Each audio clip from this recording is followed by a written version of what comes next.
Hola a todos y muy buenas tardes y bienvenidos a CSI Juan Canal Oficial YouTube. Hoy vamos a hablar sobre documentos históricos relacionados con las familias más poderosas a nivel mundial y vamos a hablar de esos documentos que están apareciendo como si desde las sombras los estuviesen poniendo, ¿no? Y tenemos aquí, podríamos decir que es como la Wikileaks de España.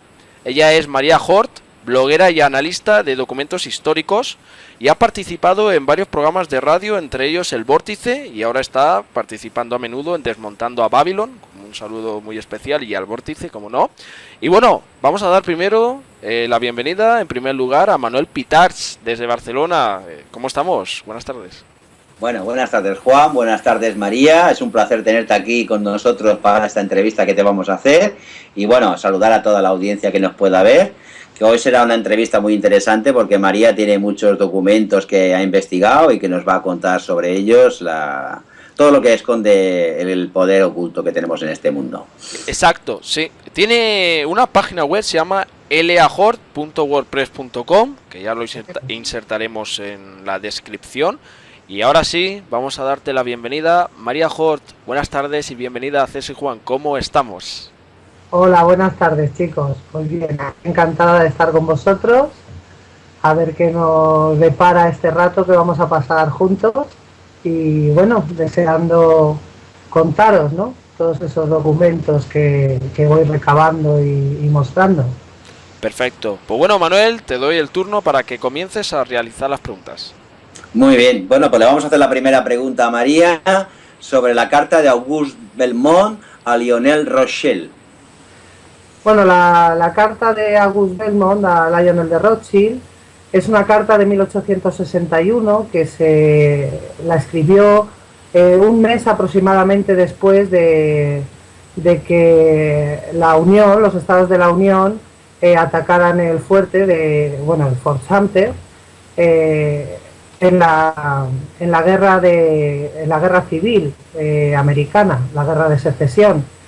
El caso es que Abraham Lincoln la gente le conoce por abolir la esclavitud. Yo no estoy tan de acuerdo. O sea, yo, entre esta y otra que hablaremos luego de Mazzini, a mí me lleva a pensar que la abolición de la esclavitud no era tanto por el bien de los hombres negros y por sus derechos humanos, sino porque se necesitaban votos para llegar al poder, ¿no?, y para instaurar pues un poco en lo que estamos hoy en día.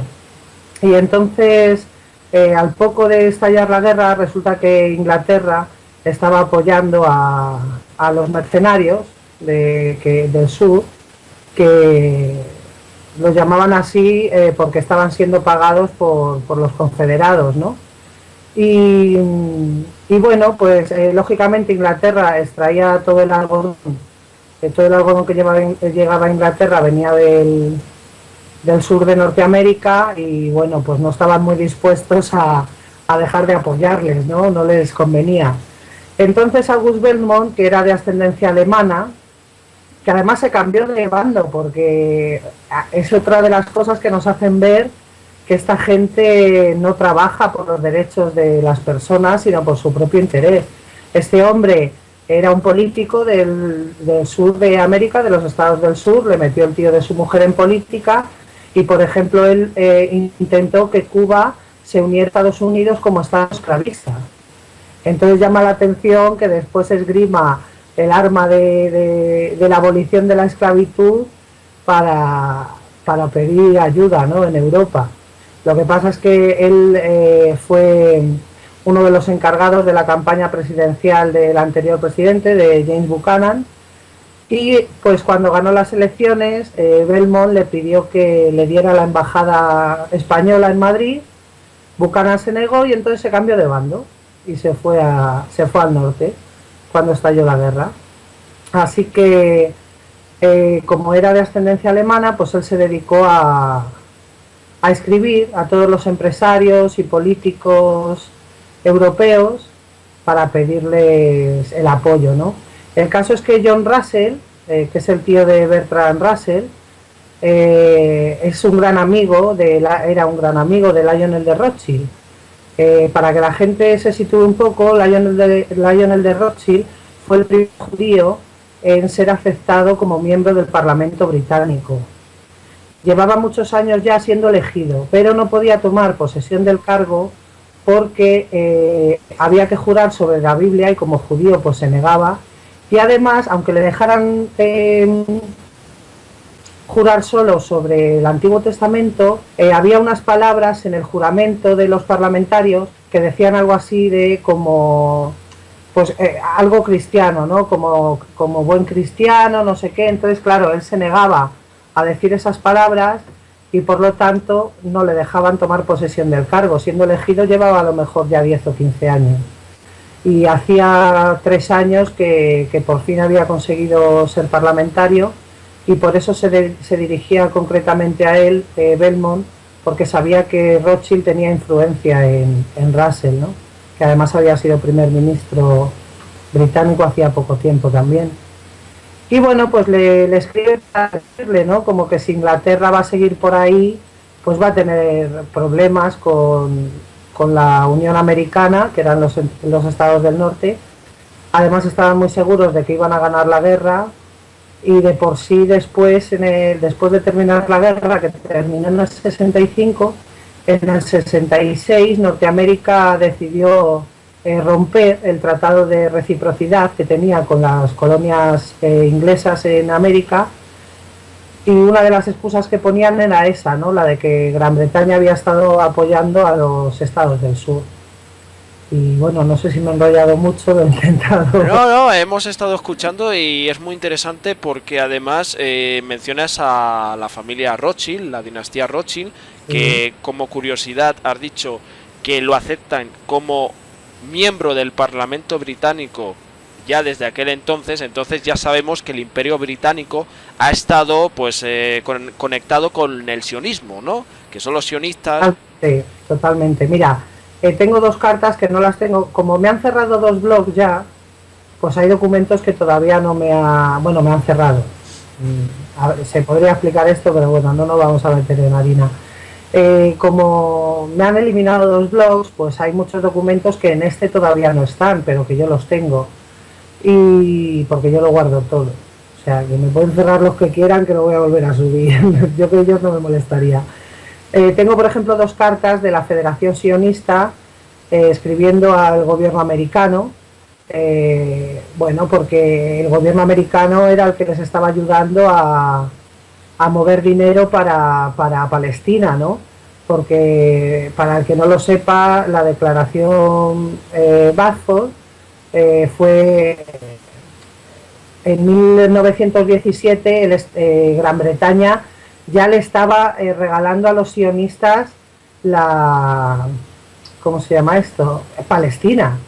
O sea, aunque el Estado de Israel se hiciera en el 47, en el 17 Gran Bretaña ya estaba diciéndole, además en una carta que escribió a Rothschild, que Palestina iba a ser para el sitio donde se iba a fundar el Estado de Israel.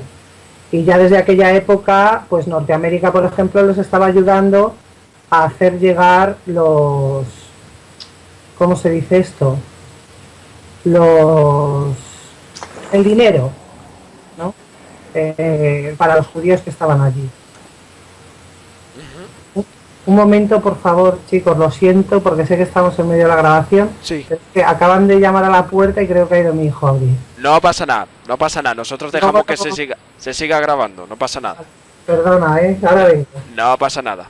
Oye, Manuel, ¿tú has escuchado bien la grabación en todo momento? ¿Has visto si ha habido alguna pérdida de conexión? Ha habido alguna pequeña pérdida de voz. Pero ahora te voy a comentar yo una cosa. Ahí tengo yo, por ejemplo, aquí delante, sí, 2, la misma, o sea, MD Illuminati, César y Juan, 2 abiertas. No sí, pero ese no, no, en absoluto. En absoluto. Vale. ¿Tú me escuchas bien? ¿Me recibes bien? Es que no viene de ella. Perfecto. Bueno, pues como estaba diciendo, se ve por medio de unos documentos claramente como la Federación Sionista estaba mandando dinero a los judíos que ya en 1917 habían empezado a a colonizar Palestina, ¿no? De por sí hay un problema con el Banco de Canadá, creo que es, perdonadme que no lo tengo delante en este momento, con el Estado de Canadá, y porque, claro, había un problema. Al cambio se perdía dinero, ¿no? Porque la Federación Sionista no iba a mandar el dinero directamente a Palestina. Tenían que hacerlo por medio de una serie de intermediarios. Y lo que pedía la Federación Sionista al gobierno americano era que ese dinero que la Federación Sionista había enviado a Washington para que lo mandaran a Palestina, el cambio se hiciera en oro. O sea, que el Banco de Canadá, en vez de darles dólares, hiciera el pago en oro para que llegara más cantidad de dinero a Palestina, ¿no? Además dicen que si los pobres judíos, que la situación que están viviendo allí y tal, no, perdona, los habéis puesto vosotros allí para empezar a sembrar la semilla del futuro Estado de Israel, ¿no? Luego hay otros muchos documentos que nos hablan de todo esto. Por ejemplo, por aquella época también Lenin estaba persiguiendo judíos en Rusia, porque se habla mucho de la persecución de judíos que hicieron los nazis, pero los rusos también persiguieron a los judíos. Y Jacob Schiff, que es dueño era dueño del New York Times, hoy en día creo que lo lleva su nieta, escribe, por ejemplo, en un discurso, dice que esto lo encontré en los archivos nacionales británicos, se hacen eco de un discurso de este hombre que dice que la persecución de judíos en Rusia, pues puede ser algo positivo para la Federación Sionista, porque ayudará a que los judíos comprendan que necesitan un Estado. Porque lo primero que hay que decir es que no todos los judíos son sionistas. Exacto, buena aclaración, estoy de acuerdo en eso. Claro, y además, en un primer momento, la gran mayoría, la gran mayoría de los judíos que había repartidos por el mundo, a ellos les daba igual si había un Estado de Israel o no, porque eran judíos por temas de religión, no de raza ni de Estado. Entonces ellos estaban a gusto en los países donde estaban y no tenían ningún interés en que hubiese un Estado de Palestina, o sea, de Israel, perdón. Entonces, claro, había que azuzarles un poco para que empezaran a ver el Estado de Israel como una necesidad. Y varios sionistas lo han dicho, y ya te digo, y Jacob Schiff lo tenía muy claro, ¿no? E incluso había dudas de que los judíos sionistas estuvieran financiando la persecución de judíos en Rusia, porque se encontraron trenes con joyas dirigidos a Rusia, pagados por Jacob Schiff, por Rothschild y demás. O sea que, bueno, que a veces cuando hablamos de esto la gente nos tacha de antisemitas, incluso de nazis. A mí se me han llegado a meter nazis en mi perfil de Facebook, creyendo que yo era uno, ¿me entiendes? Y los he tenido que echar, y he tenido que dejar bien claro que yo no soy nazi, ni persigo a los judíos, ni nada por el estilo. Los sionistas están al mismo nivel que los nazis, son lo mismo, nada más que de otra raza, y ya está. O sea, una persona que se cree superior por pertenecer a una raza, pues tiene un serio problema, y no deberíamos de permitirlo hoy en día. Pero ellos se han victimizado, y ahora en cuanto tú dices la palabra sionismo, ya, o pues simplemente, yo tengo muchísima documentación sobre los Rothschild, he hecho además de documentos desclasificados, manuscritos, cartas y demás, yo me dedico también a hacer un seguimiento de la prensa histórica, ¿no? Entonces yo a los Rothschild les he hecho un seguimiento pues desde el 1700 y pico hasta ahora, todo lo que han salido en prensa, todos sus movimientos y demás, y pues alguna vez cuando publico más de 3 días seguidos, pues siempre te aparece alguno diciéndote que si eres antisemita, que si eres una racista, que si tal. No, perdone señor, se está usted equivocando, el último me tuvo que pedir disculpas. O sea, ¿qué pasa? Que si yo publico sobre 4 cristianos que están cometiendo barbaridades, no soy anticristiana. Pero si yo publico sobre 4 judíos que están cometiendo barbaridades, entonces soy antisemita. No, perdone, yo no me estoy metiendo con los judíos por ser judío, ni me meto con los judíos como colectivo. Me estoy metiendo con Rothschild, con Rockefeller, con Kissinger, que son unos, no sé si puedo decir una palabrota, me la voy a callar. pero todos sabemos lo que estaba pensando en este momento, ¿no? Sí, sí, mira, María, Muy bien. una aclaración importante. Estoy de acuerdo en eso que has dicho sobre esto de las familias, porque todos son dinastías por antiguas civilizaciones que estuvieron habitándose. Entonces han dejado el legado sobre el tema de las pirámides y todo eso está relacionado sobre el tema de Egipto, el Vale. lenguaje que han modificado. Bien, entonces eso que has comentado que te está pasando suele pasar porque ponen troles para desinformar, ¿vale? Y entonces van a decir que eso es pues propaganda antisemita y toda la historia, ¿vale? Pero entonces la gente generaliza y ya tiene al culpable perfecto, ¿vale? Entonces este tipo de temas son muy sensibles y además aquí en España, porque tú eres de España y lo estás publicando aquí en España y sabemos que está viendo aquí desde hace mucho tiempo. Por eso, cuando uno habla del holocausto, que fue lo que fue, y ya has hablado en televisión, enseguida te atacan o telefonazo. Solo lo digo porque ha habido un caso sospechoso por ahí, ¿vale? Entonces, pues estoy de acuerdo que desde hace siglos estas dinastías, Rothschild, Rockefeller, los Kissinger, también los Van Duyn, los Astor, Hugo Boss, dominan esta facción planetaria que está alineada con las constelaciones que ya están rompiendo ese pacto, ¿vale? Entonces este es el año que se va a declinar todo ese mal para ser un buen beneficio para el bien. Entonces en cambio, como dice Cory Good, esta gente ya se les ha dicho, tenéis que iros. Y ellos no quieren irse, entonces por último puede haber alguna tragedia. Pero lo dejo ahí, lo voy a dejar entrever. Voy a dar paso a Manuel. Manuel, ¿cómo ves el tema por ahora? ¿O continúa María comentando sobre las cartas? Bueno, que María siga comentando porque si no, con este solo tendríamos para hacer todo un programa. O sea que otro día en todo caso haremos más programas diferentes Sí. sobre una sola cosa concreta. Pero hoy estamos más o menos para que María nos cuente todas las cartas y toda la información que ella ido recopilando durante todos estos años de trabajo. Que a ver si un día eso también se refleja en un libro que escribas y se vea y la gente lo pueda tener ahí en su casa para poder leerlo, porque es un trabajo magnífico el que estás haciendo, la verdad sea dicha. Hombre, Vale, yo ahora te... Dime, perdona. A decir que la verdad es que en vez de un libro podría escribir una enciclopedia. Porque... Bueno, quien dice un libro, si te animas, por hacer la enciclopedia entera, ¿entiendes? Entonces la gente empieza a ver la historia real que nos han ocultado, porque la verdad es que la historia que nos venden en los libros, normalmente la historia que nos vende oficial tiene bastante poco de real, que decir, más bien es una fantasía que se han creado algunos, ¿eh? Bueno, vamos a continuar un poquito con las cartas y así vamos sabiendo un poquito más de diferentes temas. ¿Te parece bien? Perfecto. Muy bien, pues ahora vamos a preguntarte sobre la carta de Mazzini y de otros al presidente Lincoln. Perfecto, sí.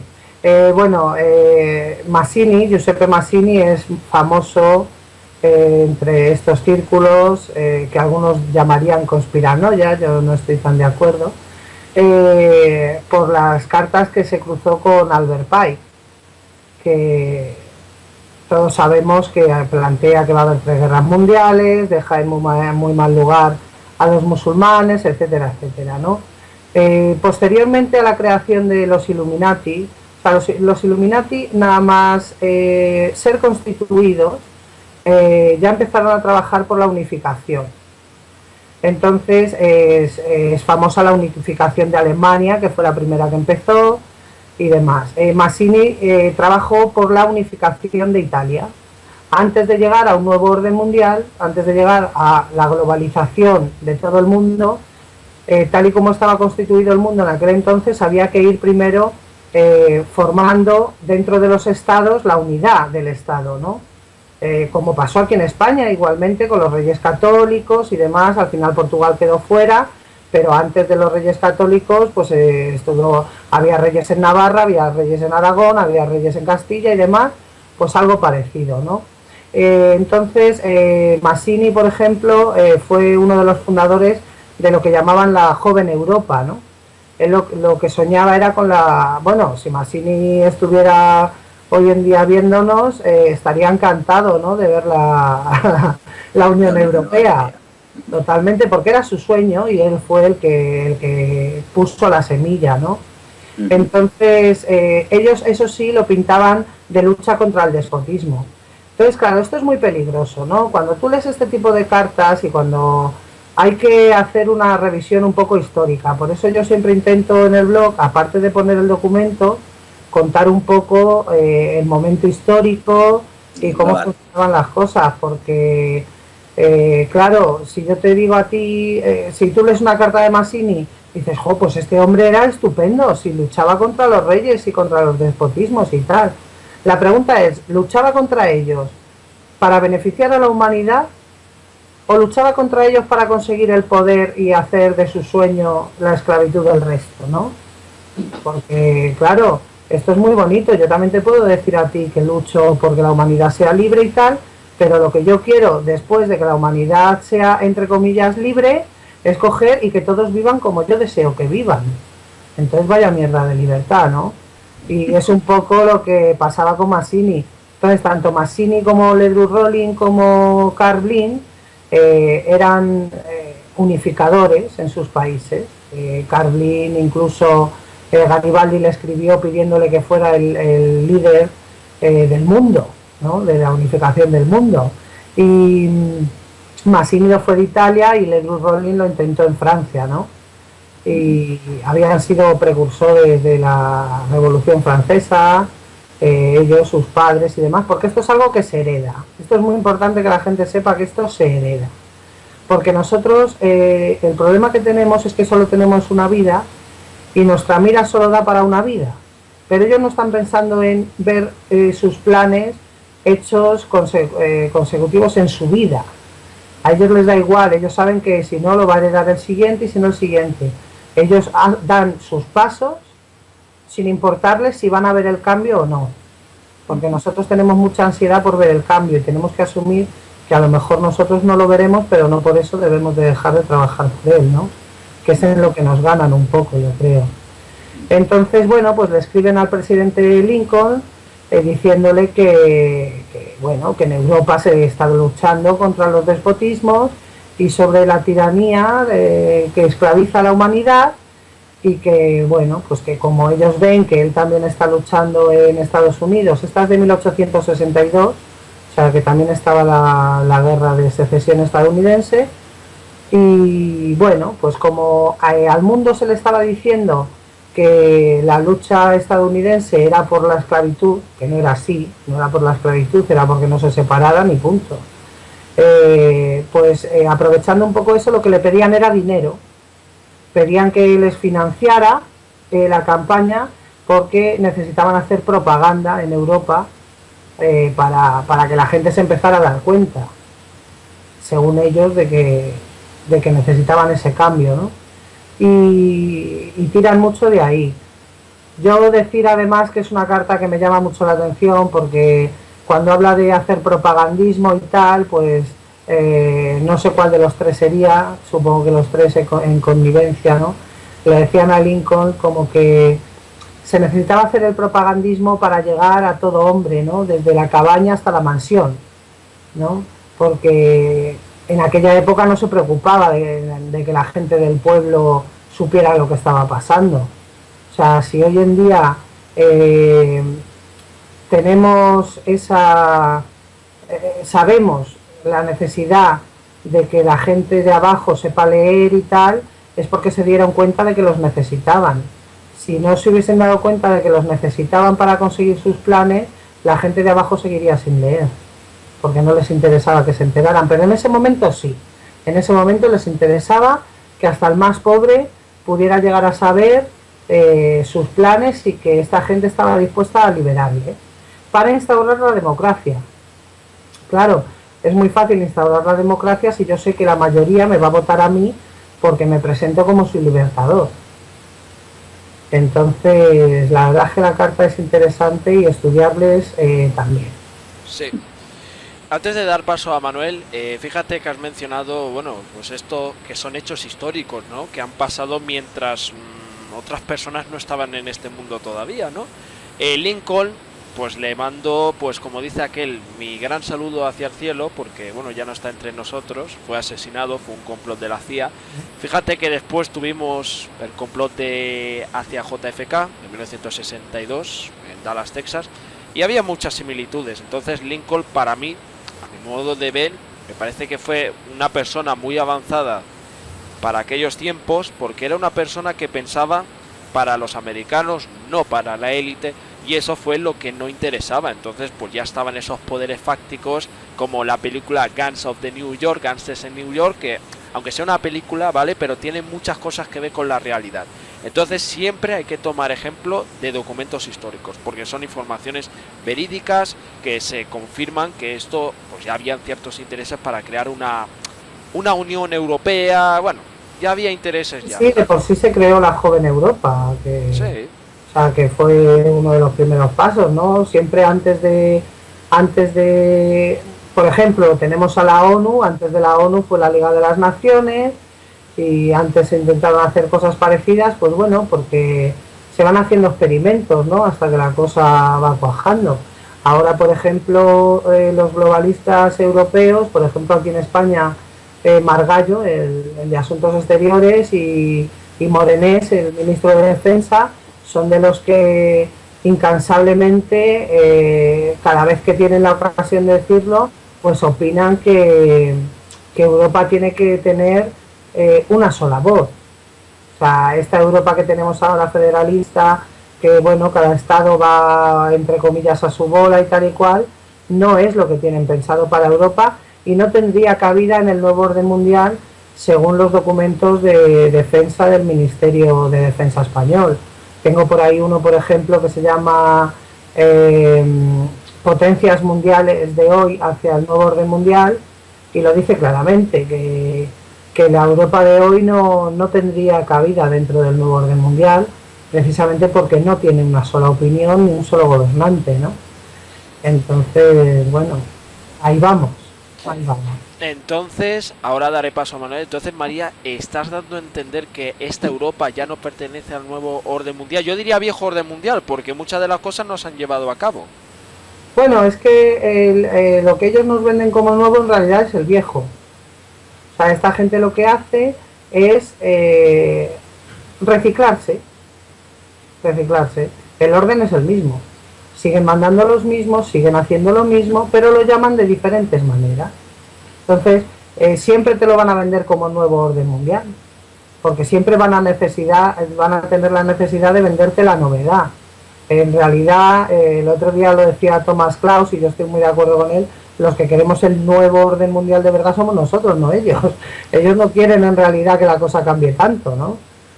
Sí, quieren más poder, más dominio y eso, pero en el fondo no es, porque ellos además, mira, siempre que te hablan del nuevo orden mundial es para conseguir la paz, el amor, la justicia, la igualdad, y dices, joder, esta gente con tantísimas carreras que tiene, que el más tonto de ellos tiene 3 o 4, con la influencia que tienen y tal, y trabajando ya 200 años por la paz y la justicia y la igualdad, ¿cómo coño todavía no lo han conseguido? Yo le digo a la gente, empezaros a pensar si están trabajando por eso o por todo lo contrario, porque una cosa es lo que yo te pueda decir y otra cosa lo que yo te demuestro. La realidad supera las palabras. Claro, hay que dejar de escucharles tanto y auditarles más y ver lo que realmente están haciendo, porque claro, siempre que te la quieren meter doblada, te la meten. Eso es, fácil, sencillo y para toda la familia, ¿no? Sí. Que te gusta el fútbol por el fútbol, que te gusta la política por la política, que te gusta la comida por la comida. Te guste lo que te guste, ellos te lo van a meter por ahí, ¿no? Sí, fíjate, María, ahora que hemos hablado de este nuevo orden mundial, yo me he hecho una pregunta y creo que se la han hecho ya varios. Ese gobierno, esa alianza histórica de la que podría estar a punto de producirse, pero hasta ahí voy a dejar las palabras, estaríamos hablando de un gobierno hecho por los propios ciudadanos, que es un gobierno independiente, que van a tener pues sus personas en cada país. En Japón pues van a estar los que van a estar, ¿no? En China, los que van a estar en China. En Estados Unidos, pues mira, en Arkansas, precisamente creo, no, en Virginia, rectifico, ya se ha montado ese gobierno. En Virginia ha comenzado el cambio y eso va a producirse con la razón que van a poner en Nesara, porque Nesara ya estaría aprobada ahora porque el juez Scalia, que ha fallecido en extrañas circunstancias, aprobó la ley Nesara, que es Gesara en Europa. Entonces también aquí estamos hablando de algo que lo han impedido, como han impedido también que se pongan las energías libres, pero ahora se está consiguiendo que se apliquen las energías libres. ¿Ves? El nuevo orden mundial ese de los malos está yendo hacia los cerros de Úbeda. Ojalá, ya te digo que ojalá. No obstante, yo, por ejemplo, encomendaría a la gente, ¿no?, a que hay que tener cuidado también con lo que hacemos, porque no vayamos a hacer lo mismo que ellos. No debemos de obligar a todo el mundo a que viva como nosotros deseamos vivir, porque entonces seguiríamos oprimiendo a las minorías, que es lo que se está haciendo ahora mismo, ¿no? La mayoría está oprimiendo a la minoría, la está obligando a vivir su vida como la mayoría desea, y tenemos que proteger a las minorías, porque vida solo tenemos una, y no podemos probársela así a la gente, ¿no? Entonces, bueno, que yo, mira, algo para mí muy importante, lo que peor veo yo de todo este nuevo orden mundial y no sé qué, es la globalización. O sea, la globalización nos aleja del centro de las cosas, ¿no? Porque, por ejemplo, yo siempre pongo el mismo ejemplo, yo organizaría todo en comunidades pequeñas. ¿Por qué? Tú, por ejemplo, en tu familia, que sois 4 o 5, los que sea, y los conoces bien, ¿no? Y cuando tú tienes un problema o cuando tú necesitas algo, vas a la persona más adecuada para ese problema, vas al líder natural. Yo, por ejemplo, que soy de Madrid Centro de toda la vida, me he ido a vivir a un pueblo y he alucinado. Y eso que no es un pueblo pequeño, pero he alucinado. ¿Por qué? Porque la gente se conoce y audita de otra manera a sus políticos, aunque al final se la metan igual, porque aquí la verdad es que las mañas... En todos lados se cuecen habas, ¿no? Las mañas de esta gente, bueno, siempre hay infiltrados en todo. Cualquiera que haga un movimiento tiene que tener claro que se van a infiltrar. Esta gente se infiltra en todo. Otra cosa es que los pilles o no. Y a lo mejor el más bueno, el más bonito y el que más lucha por el movimiento, luego resulta que está con ellos, ¿no? O sea que hay que tener cuidado con estas cosas. Y es eso, estamos perdiendo el líder natural, porque contra más millones de gente tienen que elegir entre unos pocos. O sea, tú no conoces, o sea, tú cuando vas a votar ahora mismo no tienes ni puñetera idea de a quién estás votando. Es un actor que ves en la tele al que le dicen cómo tiene que sonreír, qué tiene que decir, cómo lo tiene que hacer. O sea, no es una persona que tú conozcas para decir, pues sí, yo creo que esta persona haría bien. Tú juzgas por lo que ves en la tele, por una sensación y por un programa. Por un marketing puro y duro de la persona. Porque claro, además son actores, como has dicho tú, hoy en día no actúan naturalmente, no son naturales, sino actúan dependiendo los intereses de cada cual y de lo que están defendiendo, pero no sale desde el interior de ellos lo que realmente se aflora a la gran pantalla, porque en el fondo nos miran como eso, como espectadores, y nos utilizan como eso, como espectadores, para poner el voto que a ellos les interesa, nada más. Así es, ese es el tema, y sobre todo ellos nos tienen muy estudiados a nosotros. Bueno. O sea, igual que tú ves a lo mejor un documental de animales, porque te gustan mucho y yo qué sé, te gusta el lobo estepario y te ves un documental y sabes cómo caza, cómo se organiza, cómo duerme, de qué lado y todo. Pues ellos lo mismo con nosotros. Por eso no nos enseñan a conocernos a nosotros mismos en las escuelas, porque lo de la cultura general está muy bien. Yo no... dice, no hay que llevar a los niños al colegio. Pues yo a mi hijo le puedo enseñar muchas cosas, pero no todas. Sí quiero que vaya al colegio y quiero que tenga una base para que después él pueda investigar por sí mismo. Si tú no has aprendido a leer un poco de matemáticas y un poco de historia, difícilmente te vas a mover luego solo, ¿no? Sí, pero ¿sabes qué pasa? Que el problema que hoy tenemos es que todo eso que están estudiando en las escuelas, la mayoría son instrumentales, está instrumentado, no está basado sobre la historia. Lo mismo que estamos hablando ahora de los documentos que tú estás desclasificando un poco, o te has molestado en buscar y sacarlos a la luz. Claro, esa manipulación es la que ellos utilizan para luego tenernos como masa. Sí que tiene que haber una educación general que fuera a nivel mundial, si tú quieres, pero que cada uno pudiera participar de su libertad. Como tampoco tendría que haber unos exámenes, digámoslo así, porque cada uno, sus capacidades son diferentes. compatibles unas con otras, pero no tienen por qué ya competir a nivel de hacer un examen y decir, pues tú has sacado un 4 o tú has sacado un 10, tú eres más inteligente. No, porque a lo mejor el del 4 le costará más esforzarse, pero a lo mejor acabará sacando una idea que el de 10 no es incapaz de sacarla, porque simplemente memoriza los datos, pero es incapaz de ser creativo. Entonces lo que se trata es de potenciar la creatividad de cada ser humano. Y los intereses, para lo que vale cada uno, ¿no? Claro, la creatividad de cada uno, eso es. por donde se enfoca. Eso sería la educación. Esa sería la educación para que cada ciudadano del mundo fuéramos libres. O sea, sacar las cualidades que cada cual lleva ya en sus genes, como decías tú, viene ya de familia o de vete a saber de lo que viene, porque todavía no lo sabemos todo, pero sacar las cualidades de cada ser humano para el bien de toda la comunidad, de la que, como decías tú, de la familia, principalmente luego de la que queda más cercana. Pero a partir de ahí está todo conectado y a partir de ahí todo fluiría para el bienestar de todo el mundo. Pero hay que empezar por lo pequeño. Claro. Podemos empezar la casa por el tejado, ¿no? Claro. Sobre todo lo que veo también muy mal es que no se ayude a que los chavales saquen adelante sus inquietudes. Claro. Porque no a todos nos gusta lo mismo. A lo mejor a uno le gusta mucho la historia y a otro le gusta mucho las matemáticas, uno tiene más capacidad para memorizar, otro tiene más capacidad para crear, entonces no se puede tratar a todo el mundo por igual. Entonces hoy en día en el sistema que tenemos, ¿qué pasa? Tú estudias un poco de todo y luego te hacen la media de eso. Y a lo mejor eres un Einstein en física, pero como se te dé mal la lengua y el inglés y no sé qué, la has cagado. No, esto venía al caso del tema de que son actores, de que nos tienen estudiados y tal. Por ejemplo, yo vería muy importante que en los colegios se enseñara psicología cognitiva, lo que son las distorsiones cognitivas, los pensamientos inmediatos, que es algo intrínseco de todo ser humano. O sea, todo ser humano, por cómo estamos estructurados mentalmente, usamos las distorsiones cognitivas. Si tú has tenido con 5 personas, yo qué sé, morenas,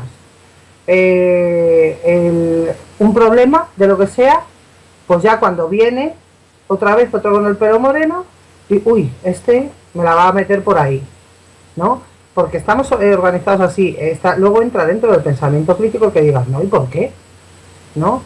Y entonces eso no nos lo enseñan, pero ellos conocen cómo funciona nuestro cerebro perfectamente y por eso es que tú has dado el secreto antes. Ellos no trabajan para el día. Los que mandan de verdad, ellos ya tienen la vida solucionada por los de atrás que se la han preparado para que ellos preparen la vida para los que vienen detrás de ellos. Entonces ellos, todas las acciones que hacen pueden tardar 200, 300 años, no importa, porque cada uno de ellos viene ya preparado de los de atrás. Tu vida la tienen resuelta, por eso son el gobierno en la sombra.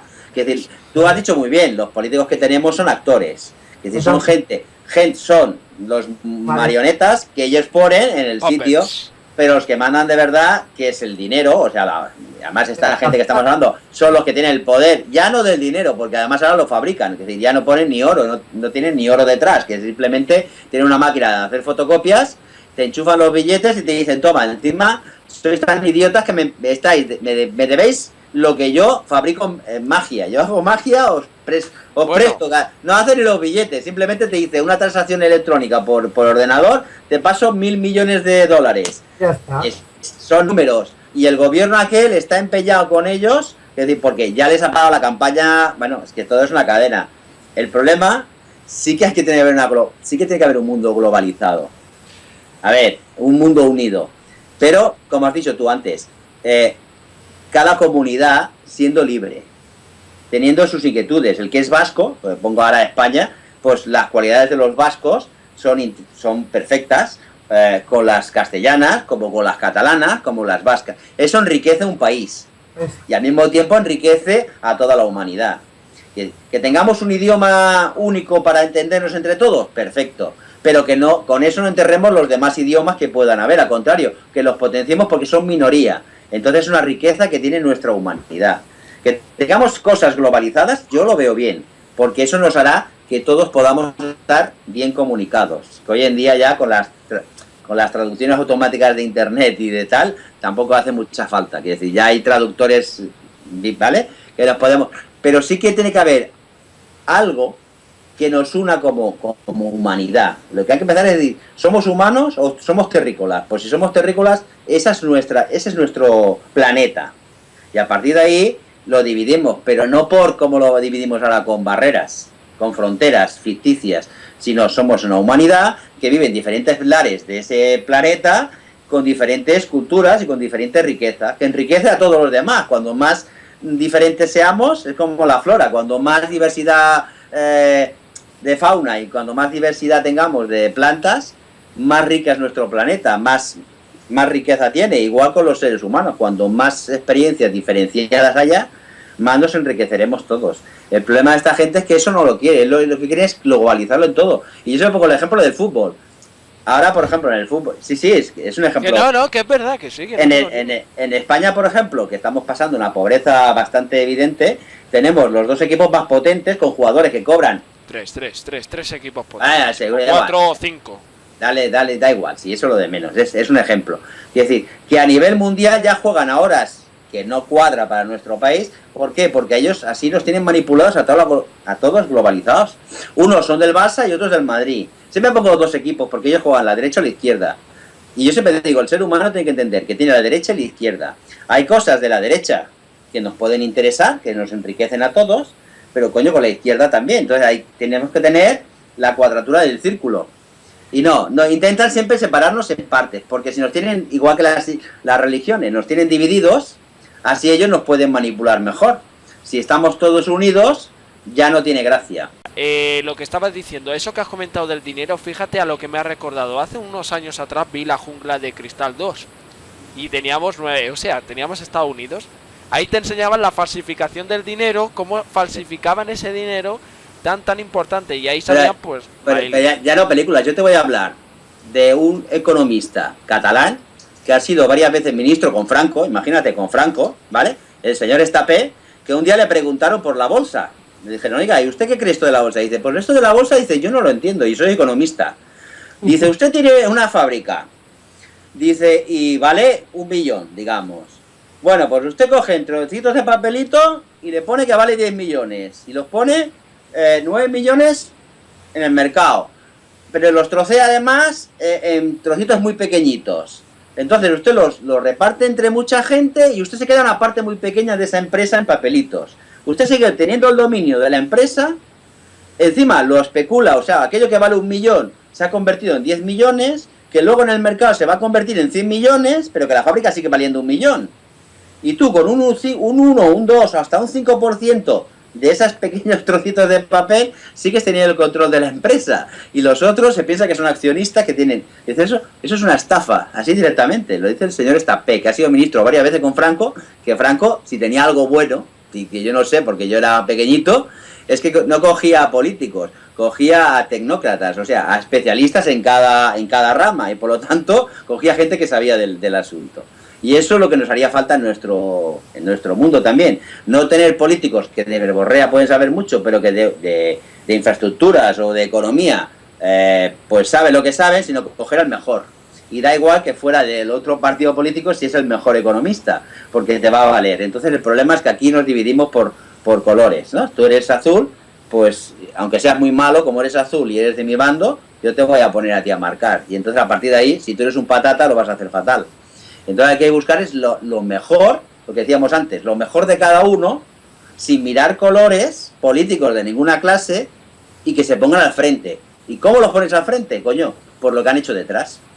Es muy fácil encontrar a gente que en sus trabajos han destacado y coger a esas personas que han destacado porque están por encima de la media y ponerlos en los sitios estratégicos. Y además cada 4 años cambiarlos de sitio, o sea, no dejarlos que se pudran en el sistema, digamos así, sino hacen un trabajo durante X tiempo y a partir de ahí lo quitas y viene otro, que a lo mejor lo hará mejor o lo hará peor, pero cada X tiempo vas cambiando. ¿Por qué? Pero que siempre vengan los mejores. O sea, los indios siempre mandaban a la gente más mayor. ¿Por qué? Porque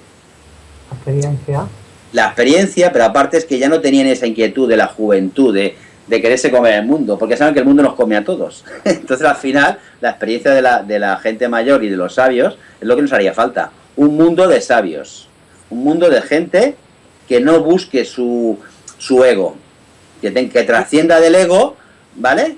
Para el bien de la comunidad, que luego ya tendrá su beneficio, porque si tú das, al final es como un boomerang, recibes de vuelta, pues los premios Nobel, o hay premios en gente que ha sufrido, es decir, siempre hay un rebote de vuelta, pero no buscando solo el triunfo, que es lo que pasa hoy. Se está poniendo gente que solo quiere aparentar, cuando en realidad les importa una mierda el trabajo fundamental que están haciendo. Está pasando en Valencia ahora con lo que hemos visto, con todos los concejales, con toda la corrupción que tenemos en todos los, ya no en Valencia, en todos lados, que la gente no entra para hacer su trabajo, entra para enriquecerse y para estar bien con su camarilla de amiguetes, ya está. Muy bien, María, pues yo ahora te preguntaría un poquito por la carta de Benjamín Disraeli a Lionel de Rothschild. Bueno, esta carta lo que muestra fundamentalmente es lo que estábamos hablando antes, ¿no? De cómo se heredan las cosas.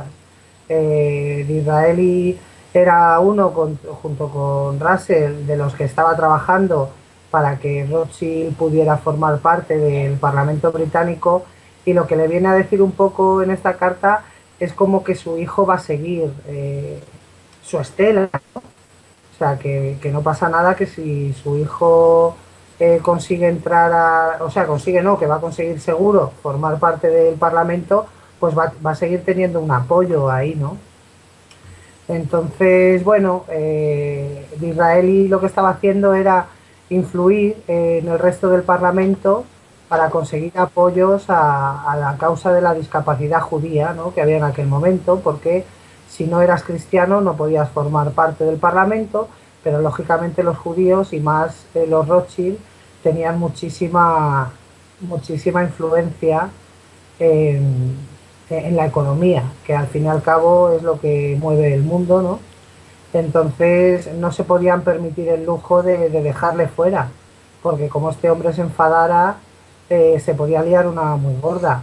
Si me lo permitís, por ejemplo, por poner un ejemplo de cómo eran los Rothschild económicamente hablando, hay una noticia, creo que es en la Correspondencia de España, en 1862 aproximadamente, estamos hablando más o menos de estas épocas, ¿no?, en la que el Banco de Inglaterra se negó a pagar los billetes de la casa de Rothschild, las letras de cambio, ¿no?, a pasarlas a oro, y dijo que solo iba a pagar los billetes del Banco de Inglaterra. Entonces Nathan de Rothschild, ¿qué hizo? Cogió y se dedicó durante 3 semanas a hacerse con todos los billetes de 5 libras, que valían en aquel momento 125 francos, que pudo, tanto en Inglaterra como en el resto de Europa, porque como bien sabemos, estaban por toda Europa, los Rothschild controlaban la economía de Viena, la de Inglaterra, la de Francia, etcétera, etcétera, etcétera. Entonces se puso en contacto con sus hermanos, consiguió todos los billetes de 5 libras que pudo, y a las 3 semanas se presentó en el Banco de Inglaterra y empezó a cambiar billetes. Se puso el primero en la ventanilla, le daba un billete, le daban los 5 soberanos en oro, y el tío pesaba hasta las monedas y todo para ver que eran legales, ¿no? Y así se tiró todo el día. Cuando había terminado el día había retirado 525.000 francos del banco. Pero no solo eso, 9 de sus empleados se habían puesto en las otras ventanillas, con lo cual se habían retirado un montón de millones de francos del banco, y nadie más pudo sacar ni una sola moneda porque estuvieron allí todo el día. Bueno, como anécdota estaba bien, hacía hasta gracia, pero les dejó de hacer gracia al día siguiente cuando volvió a aparecer, pero esta vez con camiones. Camiones llenos de billetes de 5 libras y camiones vacíos para llevarse el dinero. Entonces les advirtió que como se habían negado a pagar sus billetes, pues que él se negaba a guardar los suyos y que tenían trabajo para 2 meses, que cuando terminara con ellos iba a haber sacado del banco 320 y tantos mil millones de francos, que aseguraba el señor Rothschild que el Banco de Inglaterra no los había tenido nunca, vamos, que lo iba a arruinar. Para que veamos que lo de el poder que tenía, el dinero de la nada no viene de ahora, que viene de antes, este hombre lo sabía muy bien y tenía muy claro que si el Banco de Inglaterra se ponía tonto, lo arruinaba, porque ellos sí que tenían cash, ¿eh? Exacto. Entonces, así vamos. Sí, Así era. muy interesante.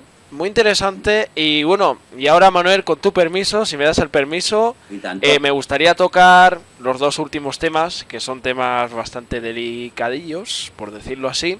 Y ahora vamos a pasar, pues ya más a esta época, ¿no? A esta década.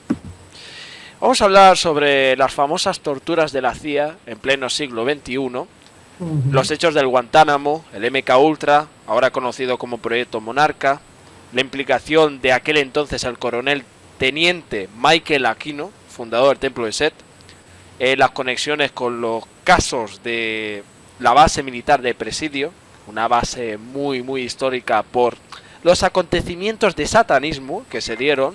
Y hay unas declaraciones de Douglas Dietrich que dice lo siguiente, que vio el demonio en la biblioteca de la base militar. Pero bueno, ahora vamos a hablar sobre estas torturas, cuándo se dio ese comienzo originalmente, porque estamos hablando de la década de los 50, mediados 1953, el MK Ultra, y ahí te doy paso. He hecho una pequeña introducción Sí. para los teleoyentes. Bueno, el proyecto MK Ultra, sobre todo lo que pretendía controlar, desarrollar, era todo el material y todas las técnicas posibles para el control mental del ser humano, ¿no?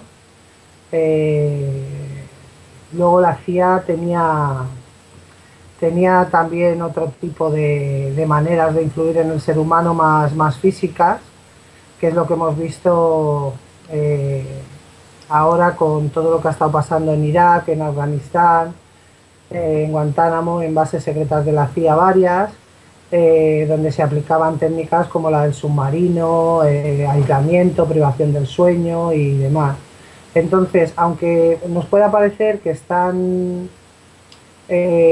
separadas las torturas físicas de lo que es el control mental, pues bueno, parece que no en todos los casos en el MK Ultra consiguieron una dominación total y por eso siguen empleando este tipo de técnicas, ¿no? No obstante, decir que lo de las técnicas de tortura de la CIA no es algo que venga de ahora tampoco. De por sí hay varios manuales que son muy famosos, que además la CIA se preocupó de enseñar a otros países. En Sudamérica, por ejemplo, utilizaban mucho estos manuales, que son el QBARC y el de explotación de los recursos humanos, ¿no? Son muy largos de leer. Entre los 6 manuales son más de 1690 páginas escritas de cómo poder maltratar, porque es un maltrato, ¿no? Se hicieron famosos por eso, porque se los dieron a otros países, sobre todo de Latinoamérica, y ya hubo en su día una discusión sobre esto y decidieron retocarlos, ¿no?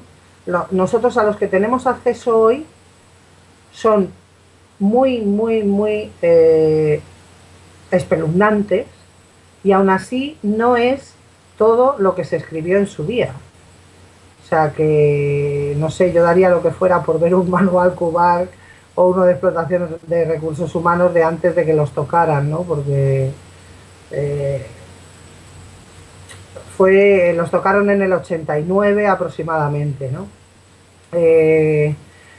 Decir también que a pesar de que ellos mismos en 1989, la misma CIA, le había dicho al Comité de Inteligencia del Senado que el trato físico inhumano y las técnicas psicológicas no solo son contraproducentes, sino que se había demostrado que en el fondo no producían inteligencia en realidad. Cuando hablamos de inteligencia no hablamos de lo que todo el mundo conoce por inteligencia, estamos hablando de información, ¿no? Entonces, porque claro, probablemente, pues qué es lo que veíamos con la Inquisición, ¿no? Es que si yo te estoy maltratando llega un punto en el que me vas a decir lo que yo quiera. Entonces nunca podían estar seguros de si la persona el preso, el reo, estaba diciendo realmente la verdad o ya muerto por el maltrato, pues decidía decir, mira, sí, lo que sea, porque además ya no es solo el que te estén torturando a ti, sino que están amenazándote con que van a ir a por tu familia. Además es que estructuran muy bien, ¿no? Porque ellos lo que primero hacían con esta gente era hacerles una entrevista. Van varios agentes, ¿no? Y siempre hemos hablado de las técnicas policiales, del bueno y el malo, y no sé qué. Entonces, ¿qué hacen? Te meten en una sala con un psicólogo, una sala agradable, incluso si te han tenido encerrado, pues oye, lo mismo te sacan a dar un paseíto y tal. Y sin que tú te des cuenta, ellos te van haciendo una serie de preguntas con las que están obteniendo información de ti. Luego depende, tienen catalogados a los individuos pues según por personalidad, ¿no? Y bueno, la verdad es que sería muy largo de hablar, pero es muy interesante de leer. Sí. Por eso, porque es que catalogan a cada persona dependiendo si eres obsesivo, si eres compulsivo, si eres más amable, si eres más resistente. Entonces, dependiendo de cómo seas tú, van a utilizar, sin que tú te des cuenta, tú les estás dando la información que después van a utilizar contra ti. Efectivamente. O sea, tú mismo te estás poniendo ahí en su punto de mira, ¿no? Pero claro, cuando llevas encerrado muchísimas horas, no te han dejado dormir, te han hecho técnicas como estas y tal. Tan debilitado mentalmente. Eso es, llega un punto en el que tú mismo ya ni sabes ni lo que les has dicho, ni lo que no, ni nada por el estilo. Decir que a mí lo que más me ha llamado la atención, bueno, no sé si sabéis que en diciembre de 2014 se desclasificó el informe que hizo el Comité de Inteligencia del Senado estadounidense sobre las torturas que habían estado teniendo efecto en Afganistán, en Irak y demás, y ellos decidieron echarle toda la culpa a la CIA. Entonces, claro, tú cuando lees el informe dices, jo, qué malos son los de la CIA, sí, perdona, pero es que esta gente son los que mandan en la CIA, ¿me entiendes? O sea, que el gobierno americano sabe perfectamente quién es la CIA y cómo funciona y tal, o sea, que luego no vengan a hacerse aquí como, ay, es que no nos habíamos enterado, no, perdona, es que la CIA funciona así desde que existe. Bueno, ¿sabes? Exactamente, estoy de acuerdo en eso, porque la CIA, que es la Agencia Central de Inteligencia, es, pues, vamos a decirlo así, una agencia del gobierno, directamente, que el gobierno subvenciona cada año con tantos miles de millones de dólares a la CIA para sus proyectos secretos. Bien, además de que en la CIA norteamericana, un expresidente de los Estados Unidos, que era George Bush padre, que fue digamos, fue director de la CIA. Luego también tenemos la muerte extraña de uno de ellos, de uno de los directores, que era el señor Cosby. William Cosby, me parece que era William Cosby. Pero bueno, si el dato no es correcto, pues que me lo rectifiquen, que murió en extrañas circunstancias en un accidente de avioneta. Sí, cuando iba... Las avionetas les encantan, es una cosa. Sí, cuando iba con el investigador privado, porque estaban investigando que dentro de la CIA había, bueno, pedofilia de niños, y lo dijo Ted Gunderson. Entonces, hablando de documentos, especialmente, pues hace un tiempo tuve un acceso especial a los 7 volúmenes de pago de la creación del MK Ultra. ¿Cuánto valía? ¿Cuánto costaba? ¿Y cuáles eran los métodos? Lo que han hecho ahora es modificar, han puesto ahí, lo han tachado, pero los que he visto y he tenido oportunidad de verlo, estaban ahí muy abiertos, como dice aquel, y esos eran de pago.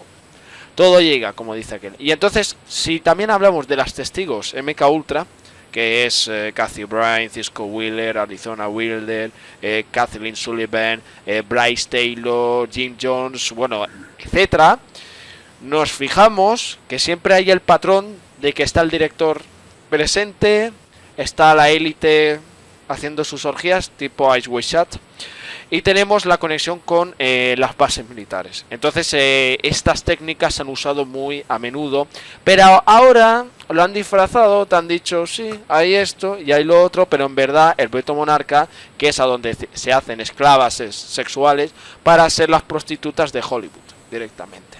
Y de eso también las hacen pues primera dama de la Casa Blanca. Y hasta ahí llego. Hasta ahí llego. Si alguien quiere hacer algún comentario, Manuel o, bueno, María, que eres la invitada.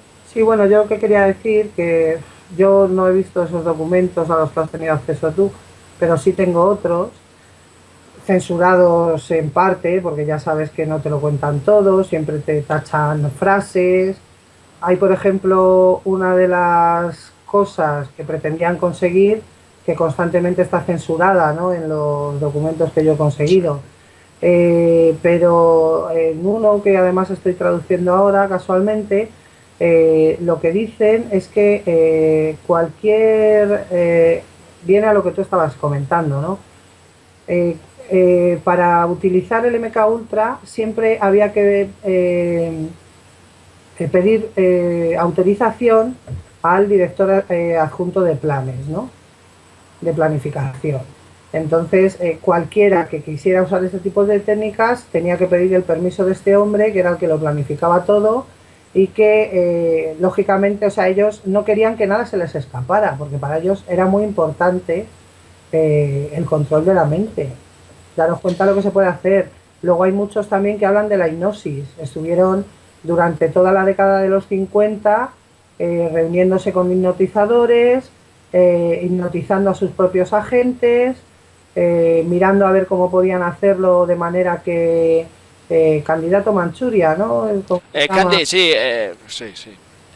Mancuriano. Eso es, pues cómo podían, bueno, llegan a hablar de experimentos de todo tipo, ¿no? A un ultracatólico llegarlo a convertir en ateo mediante una hipnosis y cosas muy fuertes, ¿no? Son muy interesantes, la verdad, de leer. Los que nos dejan ver y los que no nos dejan ver deben de ser la leche, y los que destruyeron ya, esos ya deben de ser la releche, ¿no? Porque además, esto de la ley de la libertad de información, yo siempre digo mucho a la gente, no, porque es que en Estados Unidos hay libertad de información. Sí, pero vamos a ver luego lo que usan, ¿no? Porque el que hizo la ley hizo la trampa. Por ejemplo, Kissinger, su documentación, lo que hace es que la dona a la Biblioteca del Congreso, pero él pone sus condiciones, ¿no? Entonces, claro, si él ya ha donado toda esa documentación a la Biblioteca del Congreso, la folla de la CIA o quien sea no puede hacer nada. Entonces él pone sus condiciones. Hasta que no pasen 25 años de que él se ha muerto, esa documentación no puede salir a la luz. Pero es que si intervienen en ese documento o en esas conversaciones, por ejemplo, como en el caso Watergate y todo esto, más personas, hasta que el último de ellos no se haya muerto y hayan pasado 25 años, tampoco se van a ver. Exacto. Mira, quería hacer un pequeño paréntesis. Era William Colby, no Cosby. Es que me confundió con el actor Bill Cosby, que está investigado por pedofilia, que también estaba implicado en esto de la CIA. Entonces rectifico lo que he dicho antes. Es que, como muchos sabrán, son muchos datos y muchas veces no te puedes recordar. Hay que acudir a la memoria, rescatarlo y todo lo demás, ¿no? Pero bueno, es un tema que podemos comentarlo próximamente con más detalles, porque hablar de la CIA es extenderse pues a 2 o 3 horas, ¿no? Ahora pues vamos a pasar al último tema ya de la entrevista, que es el Bohemian Grove, el club bohemio, ¿no? Esta sociedad secreta. Sí, dime. Sí, dime, María. Quería dejar como dato, para que la gente lo sepa, aparte de que, bueno, que en el informe este de más de 500 páginas se puede leer todo el tipo de torturas a las que han estado sometiendo a los supuestos islamistas, que la miembro, o sea, la encargada de dirigir la comisión de investigación, Dianne Feinstein, es miembro de la comisión trilateral. ¿Será casualidad? Trilateral. Yo lo dejo ahí. Luego ya... Perfecto. Perdonad si me he acelerado, pensaba que habías terminado con esta parte de la CIA, pero bueno, no te preocupes, que agradecemos ese pequeño apunte. Y ahora sí, pasamos... Bueno, esto es un tema espinoso, porque ahí se mezcla todo tipo de aberraciones en el Bohemian Grove, que tiene más de 1001 hectáreas ahí en California. Está en un sitio lejano de California, me parece que es en Santa Rosa, si no me equivoco. Y es un club privado a donde tienes que acceder por especial con invitación. Bueno, tuvimos una famosa historia hace un tiempo con el señor Alex Jones. Alex Jones se infiltró dentro de Bohemian Grove con el documental Dark Secrets, Secretos Oscuros, y grabó lo que era una especie de ritual invocando a Moloch y también a Baal, ¿no? Moloch es, digamos, el famoso dios, el famoso Moloch, que lo utilizan como lechuza, pero también para estos ritos, y Baal es el dios para ellos, ¿no? Rectifico, el dios para ellos. Entonces se ve en ese ritual la famosa simbología del búho, de la lechuza, de Moloch. Y Baal es el culto que le rinde. Bueno, pues ahí vimos que se escuchan unos sonidos musicales, pero ahí se escuchaban unos gritos de una niña que estaban asesinando. O sea, lo que pasa es que pusieron la música en alto. Eso es lo que pasa ahí.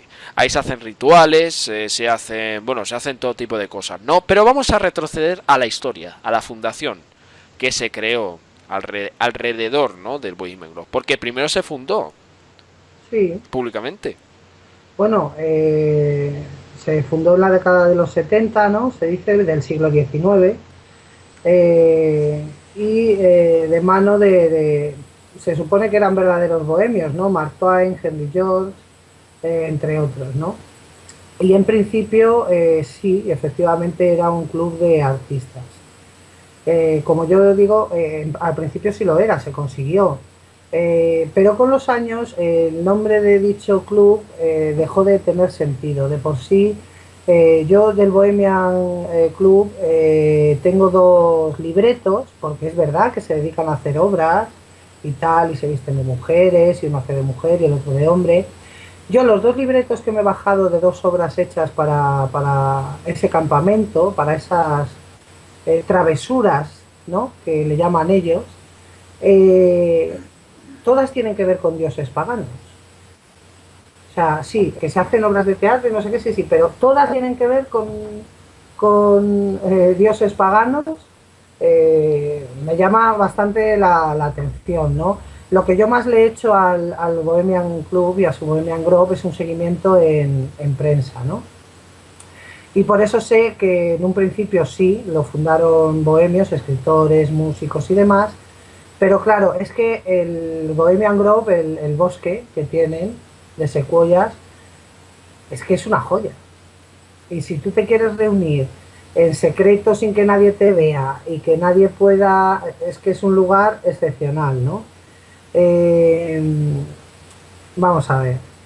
Jack London, por ejemplo, no sé si sabéis quién es un escritor que también era muy aficionado al Bohemian Club.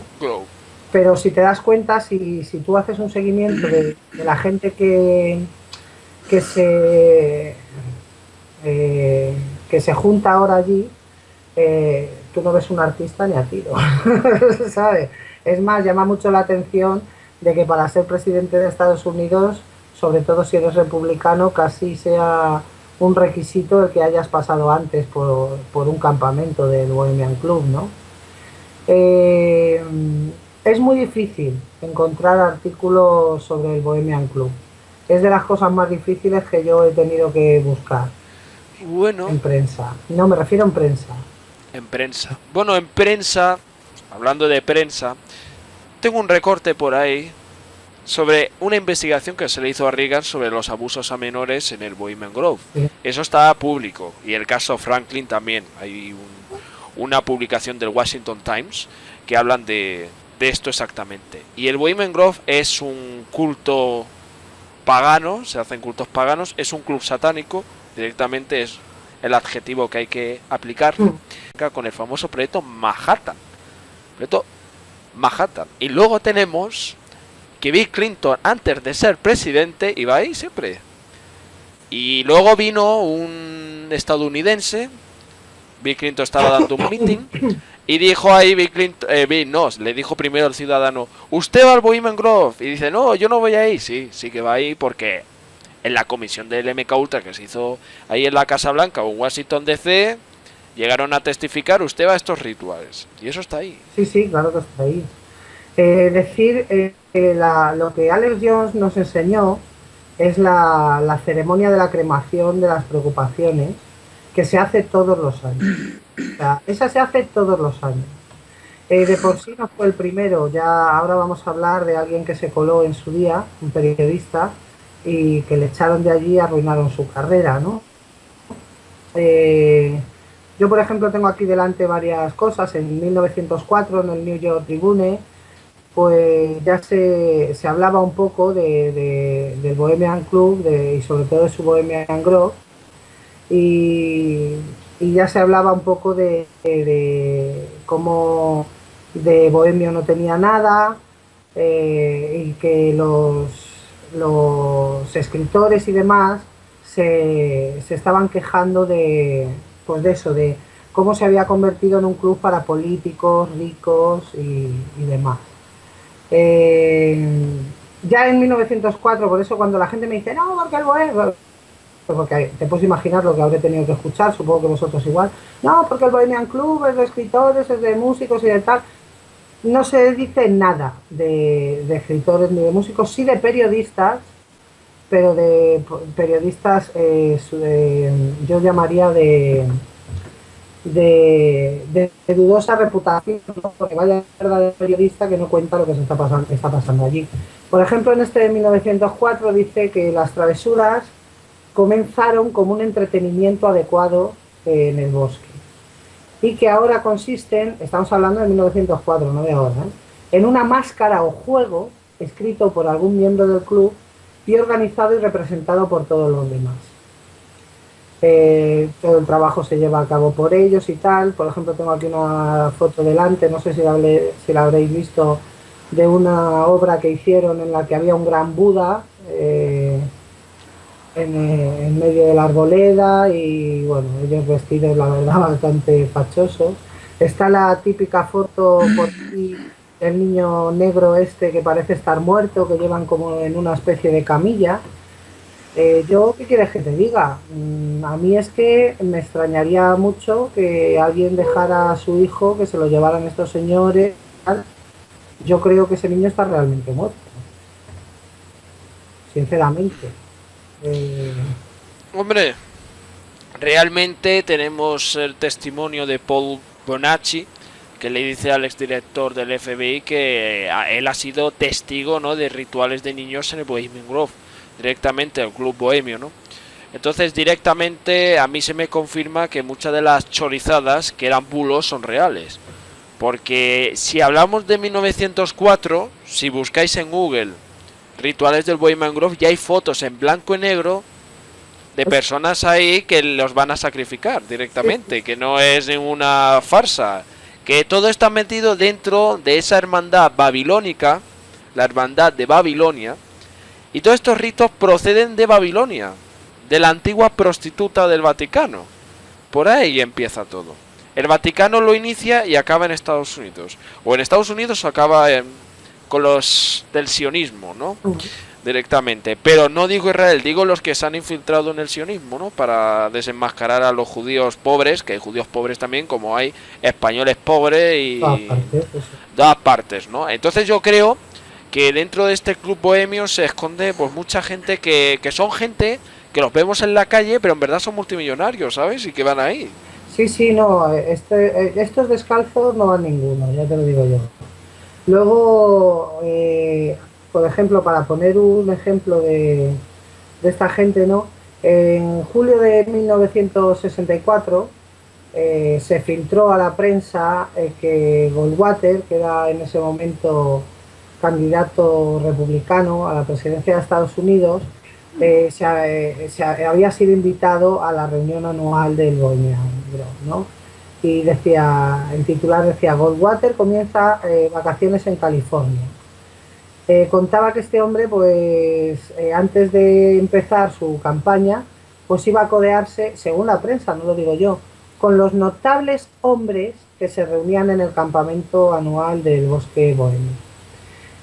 A Goldwater le invitó el presidente Hoover, expresidente en aquel momento. Y bueno, dicen que el descanso y el relax están a la orden del día. A mí me extraña verlos a estos relajándose mucho. El caso es que cuando voló a Santa Rosa, este hombre fue recibido por un general ya retirado y se le condució directamente a la arboleda. Cuando los periodistas le empezaron a preguntar, dijo que no iba a hacer ninguna declaración. Aquí vemos, o sea, es que ellos no hablan del tema. Es como cuando van a Bilderberg o lo que sea, que no hablan del tema, se quedan tan anchos. Un tío en plena campaña presidencial que decide no hablar con la prensa. O sea, cuando un tío que se presenta a las elecciones de Estados Unidos se arriesga a perder votos por no hablar de vete tú a saber qué, es que ahí detrás hay algo. Hombre, y tanto.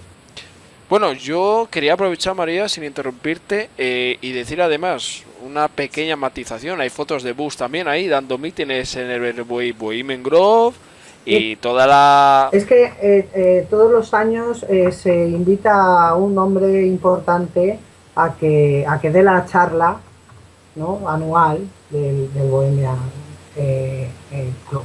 Entonces, por ejemplo, en octubre de 1974, el Houston Daily Sun publicaba un artículo bajo el titular Bohemian Grove que titulaba el Bohemian Grove la fiesta de los hombres más grandes de la Tierra, ¿no? Fiesta de 15 días, por cierto, o 20, o sea que menudo fiestón. Y se había filtrado a la prensa que Nixon era miembro del Club Bohemio desde 1953 y que iba a dar la charla de este año en la Arboleda, ¿no? Entonces ya lo había hecho Nelson Rockefeller también anteriormente. En este momento estaban todos gobernando, ¿no? Parece ser que dar la charla, de por sí Bush padre presentó a Bush hijo justo antes de que se hiciera presidente, se lo presentó al Bohemian Grove. El caso es que, bueno, que Nixon se supone que tenía que haber tenido la boca cerradita de lo que iba a hacer, no lo hizo, y aún así, pues él pretendía seguir liderando la charla, ¿no? Y le escribió un telegrama a Hoover y le dice, Nixon, dice, cualquier persona podría aspirar a ser presidente de los Estados Unidos, pero solo unos pocos podrían aspirar a ser presidentes del Bohemian Club. Que no lo digo yo, que lo dice Nixon. Así que para que veamos un poco la importancia que tiene esta gente. El presidente de los Estados Unidos para ellos no es nadie. El presidente de los Estados Unidos puede ser cualquier marioneta dispuesta a dejarse manejar. Pero el Bohemian Club no lo preside cualquiera, ¿no? Exacto. Y... sí. Qué bueno, que yo digo ya para ir finalizando, creo que en estos temas siempre hay detrás los mismos, ¿no? Quedan 13 familias y el resto que vemos en la tele son marionetas, son cabezas de turco, ¿vale? Y si no, es que lo ponen ahí por las líneas de sangre, ¿no? Los blue lines, ¿no? Como decía el famoso Fritz Springmeier. Entonces yo creo que esto podría dar para una segunda parte, pero más extensa todavía, porque esto no ha acabado aquí. Y ya que es tu primera intervención aquí, María, la verdad que ha sido muy agradable, ¿no?, charlar contigo. El tiempo pasa muy rápido. Sí. Y además que Manuel ha aportado unos datos muy interesantes, pero al final me ha tocado el turno, lo he solicitado pues para tocar estos dos últimos temas, porque son ya, pues digamos, aparte que son muy conocidos ya, pero siempre se puede añadir algún dato nuevo que aquí en España no sale, porque siempre hay que ir a los blogs internacionales y saber emparentar esa información. Sí. Entonces, cuando se empareja esa información, la hay que saberla también traducir muy bien. Entonces, como digo, voy a dar paso a Manuel. Manuel, para llegar al final, ¿qué te ha parecido hoy el programa? Creo que ha sido un programa magnífico, porque además de que María Hort es analizadora de documentos históricos desde el siglo XIX hasta el siglo XX y hasta el siglo XXI, que es el de ahora, y me parece un trabajo magnífico. Manuel. Sí, María. Sí, yo solo quería terminar con una cosita para apoyar lo que tú has dicho al principio del Bohemian Grove, para que la gente vea que esto no es mentira, ¿vale? Jack Anderson, que es era uno de los pocos periodistas estadounidenses que que los reaños suficientes como para hablar del Bohemian Grove y del Bilderberg con claridad, aseguraba que en los años anteriores a 1992, al menos una docena de historias que exponían algunas de las relaciones y los rituales que se daban en el Bohemian Grove habían sido escritas por periodistas de investigación que eran empleados de miembros de la Arboleda. Por eso esas historias nunca volvían a salir, porque los jefes de las redacciones, los jefes de las revistas, son miembros del Bohemian Grove. Y por eso esas noticias nunca han salido, pero las noticias están escritas. Y para esto ponía de ejemplo a Dirk Mattinson, que era ex jefe de la revista People, no estamos hablando de cualquier revista, que consiguió permiso de un jefe para escribir una historia sobre la Arboleda. Sí conseguía infiltrarse en el campamento de verano de 1991. Este tío consiguió infiltrarse durante 3 días en el burlando la estricta seguridad que rodea el bosque cuando ellos están reunidos allí. Pero el tercer día fue expulsado de allí. Y precisamente fue descubierto por un ejecutivo de Time Warner, que es otra editorial, que inmediatamente le tocó en el hombro y le expulsó del campamento.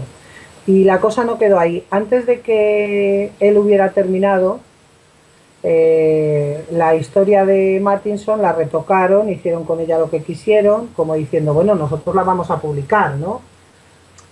Pero qué casualidad que este hombre se infiltra en el Bohemian Grove y se decide cerrar la oficina donde trabajaba. Y no volvió a trabajar en el periodismo nunca más. Yo lo dejo ahí. Le arruinaron la carrera porque algo sabía... Porque sabía lo que estaba ocurriendo allí dentro. Tocaron su historia, porque claro, como le habían dado permiso, no tenían más remedio que sacarla, y le arruinaron la vida, vamos. Ni trabajó ahí, ni trabajó en ningún sitio más, nadie le dio voz. Vaya que no. Pues bueno, esto ya queda para una segunda parte. Y bueno, estaba ya despidiendo el programa, pero bueno, has incluido este dato, que maravilloso dato has dado.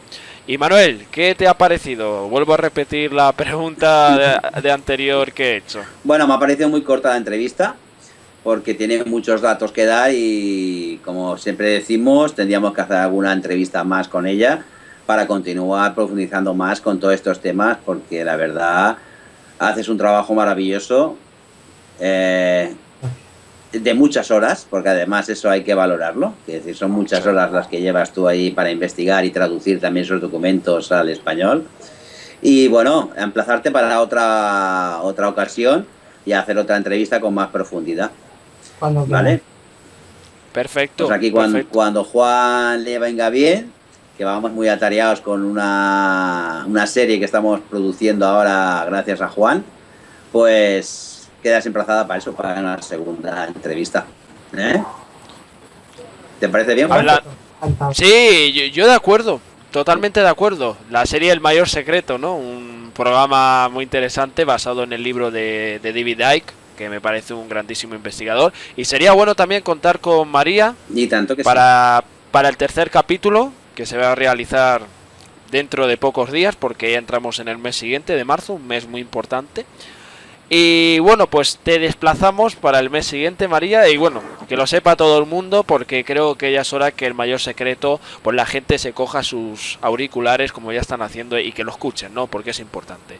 Pues en el programa de hoy hemos hablado de temas muy interesantes, bueno, desde el siglo XX hasta el siglo XXI, hasta la actualidad.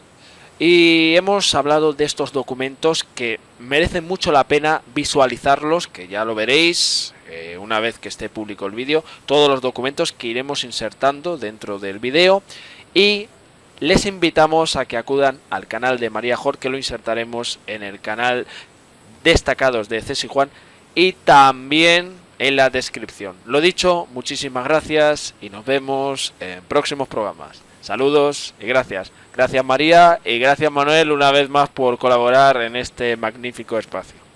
Gracias a ti. Gracias. Gracias a vosotros. Gracias.